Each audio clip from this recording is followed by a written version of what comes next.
Hello guys, hi, it's me, Kuro. I've been getting a lot of questions recently about my experience in the college admissions process, and so I wanted to go through some of those with you guys live. And so I have some questions here that have been previously asked and are kind of commonly asked questions, and you can also feel free to ask questions as we go along. Um, I have a lot of people who follow me who don't live in the US or aren't planning on applying to the US. I don't know what the system is for international applicants, but the US system is pretty straightforward, I think. So what we do is there's two major applications and then individual school applications. So the Common App and the Coalition App are two applications that lots of schools use. So you put your test scores and your extracurriculars into the Common App or the Coalition App, and then you write your individual essay questions and answer the individual questions for schools. And so you don't have to put in all of your information all over again. So if I describe the extracurriculars I'm in, I don't have to copy and paste that to every school I apply to. It just goes out to all of the schools that use the Common App or use the Coalition App.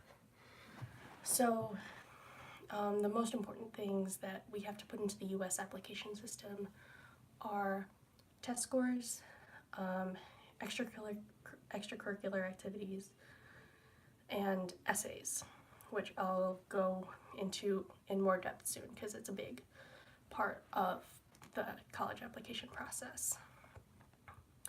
So a couple of general questions. How long did it take you to apply? So I started my main essay, which was like my Common App essay that went out to all of my schools, kind of almost before summer started, and then I was drafting it throughout the summer so that by the time school started this year in about August, I had a pretty solid draft that just needed to be read over and edited by a teacher and a student who is already in college. And I did all of my applications by the time that the early deadline, which was November 1st for my first school. So there's early and later deadlines. And I applied to all my schools by the earlier deadline. It shows a little more interest, and it also shows that you were prepared for the process, which is kind of a plus, and also sometimes your application can get evaluated twice if you're rejected the first time. So it took me from probably May until October 31st, so like 5 months, I think, to completely finish the application process, but I was not consistently working on it throughout that time period. So yeah, so it's a long process, but you're not going to be constantly thinking about it until around when October hits, so it's not too bad. The hardest part for me was definitely the essays. It's really, really challenging to write that much, and in school you don't typically write a lot about yourself, so having to learn to write about myself in a convincing way and in a way that really portrayed what I think was really challenging. And also the rest of it is kind of on the back burner, so you can just kind of list your extracurriculars and what you've done before and what your test scores are. None of that is changing, so the only thing you kind of have control over is your essays. So that's probably the most difficult, most labor intensive, and kind of the most stressful part of the whole applications process. I got the question, expensive question mark. So first of all, the college admissions process itself is expensive, so unless you qualify for fee waivers, it can be up to $70 per school, and then you also have to pay between $12 and $20 for each test score you send, and many schools require you to send official test scores instead of self-reporting them. So it depending on how many schools you apply to and how many of those schools that are test optional or require or give you fee waivers, you could end up spending multiple $100s on just the admissions process. But that's just kind of how the system is, and it's kind of awful. But yeah, that's the not so great side of the whole admissions process. Okay, so I'd like to talk a little bit about essays. So I've been asked what my essay topics were. So in general, it's good to write about things that have struck you personally or things that you've spent a lot of time on. So my essay topics were about math team, my major, my like activities outside of school, and you know, challenges I've faced. So for the challenge one, I would also probably cover math team. I wrote a lot about math team. I wrote about not so much about student council, but I did write about my medical careers club. So yeah, just a lot about my personal experiences. How long does it take to write an essay? So essays will have different word lengths. I would always try to shoot for the upper limit instead of the lower limit, just because it shows that you put a little more work and thought into the essay. But like, don't go for the upper limit if you're just adding fluff, because that's not adding to your essay. It's just exhausting the college admissions officer who's having to read, you know, 100, 200 words of like random sentences that you added in to make your essays look longer. So for 500 word essays, I'd probably say they took a couple hours. 100 to 200 word essays would probably be 30 minutes to an hour. This is not counting the time that I took to edit the essays or get them reread. So it would probably take double the time by the time I had them edited by a teacher and redrafted them a couple times and read over for typos. So it will take a little longer than you anticipate, but you know, it is the part of the college admissions process that you have the most control over. So I would encourage you to really take your time writing the essays, and keep in mind there will be a lot. So you will have to write your like main essay, that's your personal statement that goes out to all of your colleges, and then many colleges will ask for between 1 and 3 supplemental essays. So why do you want to go to this college? What's a challenge you've faced? Why do you want to pick this major? So, and many of those will have to be customized to the college you're sending them to. So it's really, really important that you set aside time in like the college application months for you to really write all of your essays and get them checked and get them reread and make sure there's no typos in them. How do you make your essays stand out? So I read a lot about essays when I was kind of in the middle of writing all of my essays for the college admissions process. And you don't want to write in a way that's cliched. So if I'm writing about student council, I don't want to write the same student council essay that like every other student has written. So you want to write about experiences that are very personal to you, that maybe couldn't have happened to someone else. So like, you know, add in those details that are specific to what your experience was. And you really want to keep in mind that lots of schools have had like hundreds of thousands of people apply to them over the years, and admissions officers have read lots and lots and lots of essays. So the chances are there will probably be an essay that was similar to yours at some point.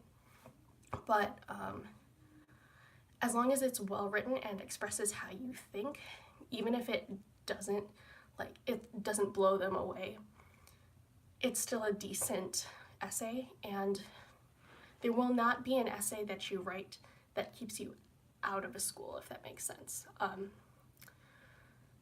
Your essay is a supplement to your application. It is not your entire application. So if your application is being reviewed in a holistic manner, feel a sense of confidence in your essay, and it doesn't have to be completely perfect, although you should shoot for the best essay you can write. As long as it's kind of on the same level as other students who are also applying to that college, an essay will not keep you out of an institution. I should mention, I'm not a college admissions officer for obvious reasons, and I'm speaking from what I've heard as a student and what I've gotten from watching videos of college admissions officers, so everything I say should probably be taken with a handful of salt.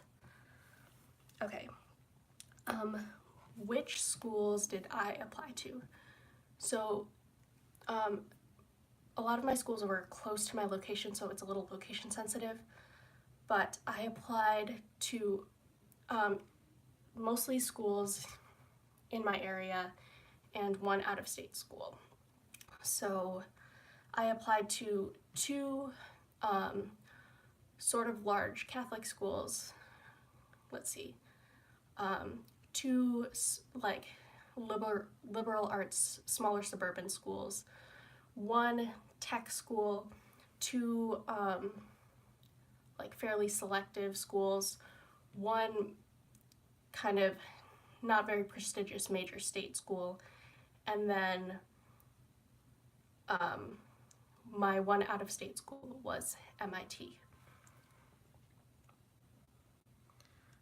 Should you be excited about the place you go? Yes. Yes, you should always be excited about the place you're planning to go. It's super important that you apply to schools where you can see yourself being. It's not worth your time and energy to spend time applying to schools that you can't see yourself at. That being said, there are lots of ways to be excited about a school. It does not have to be the best school you can get into for you to be excited about it. You can be excited about places all over with all different characteristics, and it doesn't have to be the entire school. You can be excited about one specific program they have. So yes, you should be excited about the schools you apply to and eventually the school that you decide to go to, but it does not have to be like your dream school for you to be excited about it. So really look into the schools that you think might be a good option for you. And even if you're not totally enthused about the school at first, you can try and find things that do excite you about the school. And that's actually one of the ways that I found the school that I am thinking I will maybe go to, because they have a really special like medicine related program that I really want to be a part of, even though I wasn't super excited about the school at first. Okay, what are the most important factors in choosing what schools to apply to and which school to go to? So one really important factor is financial things and financial aid. So college is really expensive. It's really expensive. And if you apply to schools that are maybe a little lower, have test scores that are a little lower than what you got, or have average GPAs that are a little lower than yours, you will probably have a good chance of getting really good scholarships there. So it's good to kind of at least consider the financial factor as you're choosing your college. Other things, do they have the major I want? Does this school's academic ideology fit with mine? What are the average class sizes? Do I want to be in a big group lecture, or do I want to be in a discussion-based class of 20 people? So all of these things are things you can consider, and there's so many resources online that will help you search and filter schools. Another factor to consider is, do I want to be close to home? And you might find that you want to be more close to home than you would expect. So it's definitely important to consider the idea that maybe I will get homesick. Maybe I don't want to move 1,000 miles away from my home to go to college and only be able to see my family at Christmas. So definitely distance is a major factor. And I think I've covered most of the most important factors, hopefully, but there are so many resources online that you can also use apart from my, 18-year-old brain. Let's see. How many schools did you apply to, and how many were you accepted to? So I applied to 9 schools in total of the types I listed earlier, and so far I've been accepted to 7 of them. I got deferred from one very selective school, and I'm waiting to hear back from that school and one other very selective school in March, and the second selective school did not have an early action deadline. They only had an early decision binding deadline, which I was not comfortable taking at that time. Okay, so as some of you who are coming from Instagram might know, I was accepted to MIT. And one of the most common questions is, why do you think MIT accepted you? And the answer to that is, I have no idea. I in no way feel qualified to go, but it was incredibly exciting for me, and I feel that I've been getting along really, really well with some of the students I met who have also been accepted to MIT, so I'm so glad for the opportunity. Okay, I did have very good test scores. I won't throw out numbers because there's enough comparison happening already. You guys don't need to hear my numerical test scores to compete with some person from a YouTube video about it. But so I had strong test scores, strong grades, and a challenging transcript, which are kind of prerequisites for any challenging school unless you're an incredible athlete or have some outstanding other international competition winning thing that will hook college admissions. Beyond that, I've been very involved in extracurriculars since I was a freshman, especially math team, which I think was probably a factor. Beyond that, I really don't know. And honestly, I think there comes a point where if you've done enough and, performed to the best of your ability throughout all 4 years of high school, it becomes a crapshoot. And there's a lot of luck based on what admissions officer you got, how they were feeling that day, what one person or another thinks that an institution is looking for. So, I feel like I can't give a good answer to the question, why was I accepted to MIT, other than I did my best and I'm very grateful for the opportunity to maybe go there in the fall. Okay, where are you going in the fall? So, I'm not sure yet. I still have to wait for a lot of financial aid letters to come back, and there's a lot of programs that I've applied to that I still need to hear back from. So there's a lot of factors going into my decision right now that make it so that I can't really make a decision. I have been able to eliminate some schools based on the strength of their programming, but I'm mostly keeping an open mind from all of the schools that I have heard from and have yet to hear back from about. What is your major? I am intending to major in chemistry. and going into pre-med. I'm also really interested in studying mathematics and physics, so I'm going to see if it would be realistic for me to do minors or to do double majors in those topics. My post-graduation plans, so I said earlier that I am going to be studying pre-med, so I think I intend to go to med school and do a possible MD PhD. So I am looking at schools that have strong histories of students going into those types of programs. So I was able to kind of eliminate my tech school based on the fact that they had more of an engineering focus versus a hard science and medical school focus. Good prices for housing. I have no idea. Housing is very expensive. You will probably be paying $10,000 plus a year for housing on campus. If you do choose to go to school close to home, I would definitely recommend that you try your best to commute just to be able to save $10,000 a year. That's a lot of money.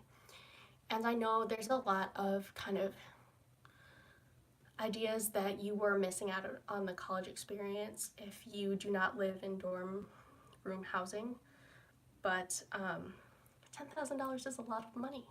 So good price for housing is free if you're living at home. Okay, so for more general advice. So I got a suggestion from Nerd Girl Studying on Instagram, who said to follow prospective schools on social media to help with demonstrated interest. I don't know about how valid this advice is. It makes sense, but I would be cautious in what schools you're following and if they even look at demonstrated interest as a factor in their admissions process. I think, yes, it's important to demonstrate interest in the schools that actually take it. And I think there is a danger in following schools that you really, really want to go to but might not get into. It can kind of like seeing posts from them on a daily basis can kind of like make you really, really excited about them, and getting that rejection will hurt that much more afterward. Other general advice: don't compare yourself too much to other people. You will be surrounded by hundreds of other students who are also applying to the same schools as you are. And that makes for a weirdly competitive environment, even in schools that like aren't usually like that. So be prepared for that, and be prepared just to kind of ride that out and try not to get caught up in the competitiveness of the entire process. Yeah, it'll be a rough few months. You will get through it, and you will get accepted to at least one school, and you will go to college, and everything will be fine. No matter what happens, you will be okay. The best place to start, you know, the thing about the college admissions process is that by the time you actually start applying to colleges, most of it is done already. You've already shown or not shown devotion to extracurriculars. You've already made or not made like a decent GPA for whatever schools you're applying to. And the only thing that you can focus on is essays. So for freshmen through sophomores, I would say focus on joining extracurriculars, finding ones you like, finding things you like to do and things you're passionate about. Juniors, study for your standardized tests, or at least try to get the best standardized test scores you can. And seniors, do your best to write your essays as best as you can. And obviously throughout all of that, try and keep your grades up to the best of your ability. What are good extracurriculars to get you into college? That is not the way you should be thinking about it.